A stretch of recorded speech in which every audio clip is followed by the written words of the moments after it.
Aku adalah waktu. Aku tidak pernah memihak, namun selalu hadir di setiap cerita. Aku melihat bagaimana sesuatu yang sederhana bisa berubah menjadi rumit, hanya karena hati bertumbuh tanpa izin. Aku menyaksikan pertemuan yang tidak pernah direncanakan. Dua orang datang dengan hidupnya masing-masing, dengan cerita yang seharusnya berjalan lurus. Namun aku mempertemukan mereka di satu titik yang salah. Bukan karena niat buruk, tapi karena begitulah caraku bekerja. Aku tahu siapa yang datang lebih dulu. Aku tahu siapa yang seharusnya tidak terlibat. Tapi aku juga tahu, perasaan tidak pernah bertanya tentang status, janji, atau konsekuensi. Ia hanya hadir, pelan-pelan, lalu menetap tanpa permisi.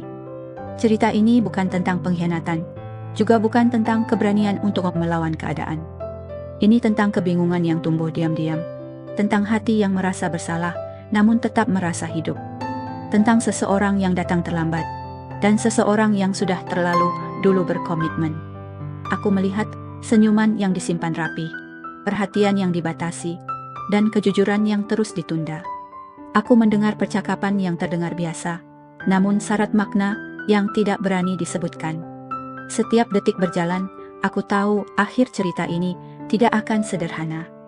Video ini tidak mencari siapa yang salah atau siapa yang paling terluka. Ini adalah kisah tentang perasaan yang lahir di waktu yang keliru. Tentang cinta yang tidak pernah benar-benar salah. Hanya datang ketika segalanya sudah tidak memungkinkan. 1. Aku mempertemukan kalian tanpa memberi pilihan. Aku tidak datang membawa pertanyaan, juga tidak memberi kesempatan untuk menolak. Aku hanya bekerja dengan caraku sendiri, mempertemukan dua jiwa di satu titik yang sama, di saat yang tidak pernah kalian rencanakan.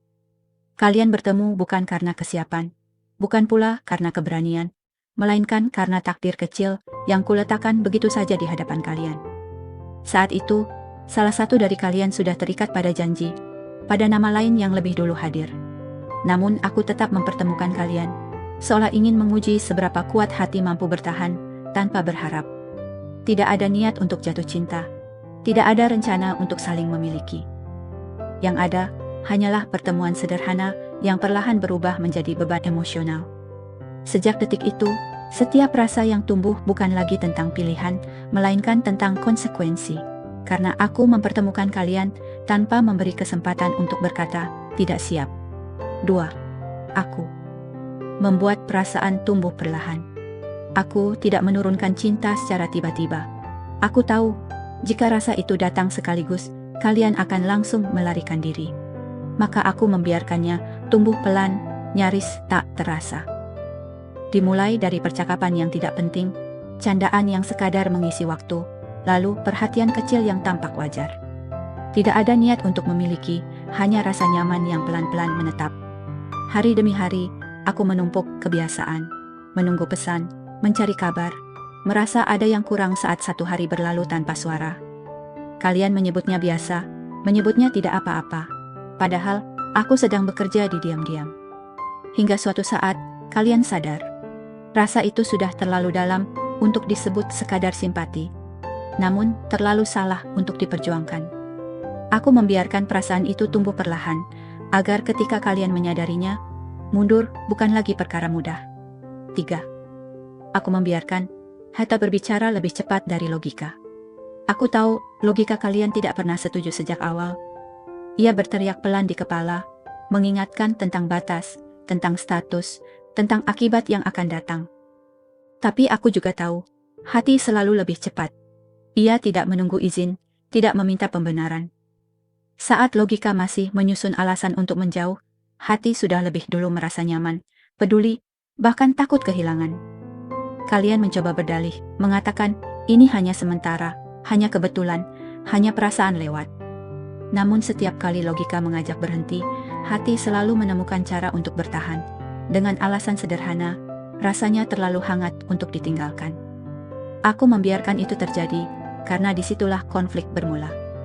Ketika hati melangkah lebih dulu, logika hanya bisa mengejar, tertinggal dengan rasa bersalah yang semakin berat. 4. Aku menyaksikan perhatian yang dijaga batasnya. Aku melihat bagaimana kalian belajar menahan diri. Ada perhatian yang ingin diberikan sepenuhnya, namun harus dipotong sebelum sampai. Ada rindu yang datang diam-diam, lalu disangkal dengan kalimat, "Ini tidak boleh." Kalian mulai mengatur jarak. Tidak terlalu dekat, tapi juga tidak benar-benar menjauh. Setiap pesan dipikirkan 2 kali. Setiap pertemuan dihitung waktunya, seolah perasaan bisa dikendalikan dengan aturan sederhana. Namun aku tahu, batas itu rapuh. Semakin dijaga, semakin terasa. Karena perhatian yang dibatasi, justru membuat setiap isyarat kecil menjadi bermakna. Senyum singkat, tanya kabar sederhana, semua terasa berlebihan di hati. Aku menyaksikan kalian berjuang terlihat biasa, padahal di dalam, perasaan terus mencari celah untuk hidup. 5. Aku melihat rasa bersalah di balik senyuman. Aku melihat senyuman yang kalian tampilkan, ringan, seolah tanpa beban. Tapi aku juga tahu apa yang tersembunyi di baliknya. Ada rasa bersalah yang tidak pernah benar-benar pergi, menempel di setiap tawa dan kebersamaan. Setiap kali kalian merasa bahagia, muncul pertanyaan yang menusuk pelan. Apakah ini pantas? Kalian menikmati momen, namun bersamaan dengan itu, hati dihantui bayangan orang lain yang mungkin terluka tanpa tahu apa-apa. Rasa bersalah itu tidak selalu membuat kalian berhenti, tapi cukup untuk membuat bahagia terasa tidak utuh. Aku melihat bagaimana senyuman menjadi topeng. Cara untuk menutupi konflik batin yang terus berulang. Kalian tertawa, namun di dalam ada perasaan yang terus meminta penebusan, meski tidak tahu harus dimulai dari mana. 6. Aku menjadi alasan kalian tidak berani jujur. Aku membuat kejujuran terasa seperti jurang. Kalian tahu, sekali kata itu terucap, semuanya akan berubah. Tidak ada lagi ruang untuk berpura-pura biasa. Maka kalian memilih diam, menyimpan rasa di balik kalimat yang aman, dan sikap yang setengah. Bukan karena tidak ingin jujur, tapi karena terlalu paham akibatnya. Kejujuran bisa melukai lebih dari satu hati, bisa menghancurkan keseimbangan yang susah payah dijaga. Aku melihat bagaimana setiap pengakuan hampir keluar, lalu ditelan kembali oleh ketakutan. Kalian saling membaca tanpa pernah benar-benar bicara, berharap aku menghentikan perasaan itu dengan sendirinya. Tapi, aku justru menjadi alasan kalian terus menunda. Karena selama belum jujur, masih ada ilusi bahwa segalanya baik-baik saja. 7. Aku membuat jarak semakin terasa. Aku menarik kalian perlahan, bukan dengan langkah besar, tapi dengan jeda-jeda kecil yang terasa menyakitkan. Balasan pesan yang mulai lama, pertemuan yang makin jarang, perhatian yang tidak lagi sebebas dulu. Jarak itu tidak hanya terasa secara fisik, tapi juga di hati. Kalian masih saling peduli, namun tidak lagi tahu bagaimana cara menunjukkannya tanpa melanggar batas. Setiap usaha untuk menjauh justru membuat rasa itu semakin jelas keberadaannya. Aku melihat bagaimana kalian mencoba terbiasa dengan kehilangan kecil setiap hari, berharap lama-lama rasa itu memudar. Namun kenyataannya, jarak tidak selalu memadamkan perasaan. Kadang ia hanya membuat rindu lebih sunyi dan lebih dalam. 8. Memaksa. Salah satu dari kalian mundur. Aku tahu, tidak ada akhir yang indah untuk cerita ini, jika dibiarkan terus berjalan. Maka aku memaksa, bukan dengan parah, tapi dengan lelah. Salah satu dari kalian mulai sadar bahwa bertahan bukan lagi tentang cinta, melainkan tentang ego. Setiap langkah ke depan hanya menambah luka yang tidak perlu. Mundur bukan karena rasa itu hilang, justru karena masih ada.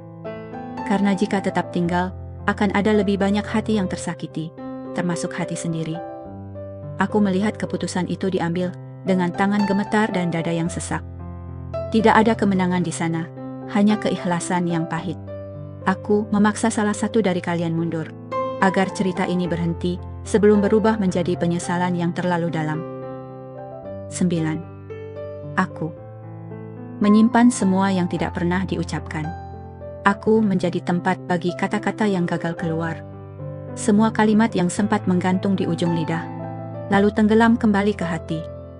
Ada perasaan yang terlalu jujur untuk diucapkan, dan terlalu dalam untuk diabaikan. Kalian memilih menyimpannya, berharap diam bisa menjadi bentuk perlindungan. Namun, setiap yang tidak terucap tetap hidup, menumpuk menjadi kenangan yang sunyi. Aku menyimpan tatapan yang terlalu lama, pesan yang dihapus sebelum terkirim, dan harapan kecil yang tidak pernah berani diberi nama. Semua itu tidak pernah benar-benar hilang, hanya disembunyikan. Dan aku, waktu, mengingatnya dengan jelas, meski dunia tidak pernah tahu apa yang sebenarnya hampir terjadi. 10. Aku mengajarkan bahwa tidak semua cinta harus dimiliki. Di titik ini, aku tidak lagi membawa pertemuan atau jarak, hanya pemahaman. Kalian akhirnya mengerti bahwa cinta tidak selalu datang untuk dimenangkan. Ada rasa yang hadir bukan untuk diperjuangkan, melainkan untuk disadari dan dilepaskan. Aku mengajarkan bahwa kedewasaan seringkali lahir dari hal yang tidak dimiliki, dari keikhlasan yang menyakitkan namun jujur. Kalian belajar bahwa memilih mundur juga bentuk tanggung jawab, dan melepaskan bukan berarti kalah. Cinta ini tidak berakhir dengan kebersamaan, tapi dengan pemahaman tentang batas, tentang menghargai hati orang lain, dan tentang diri sendiri.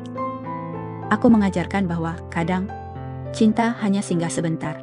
Cukup lama untuk mengubah cara kalian melihat perasaan, lalu pergi tanpa pernah benar-benar menjadi milik siapapun.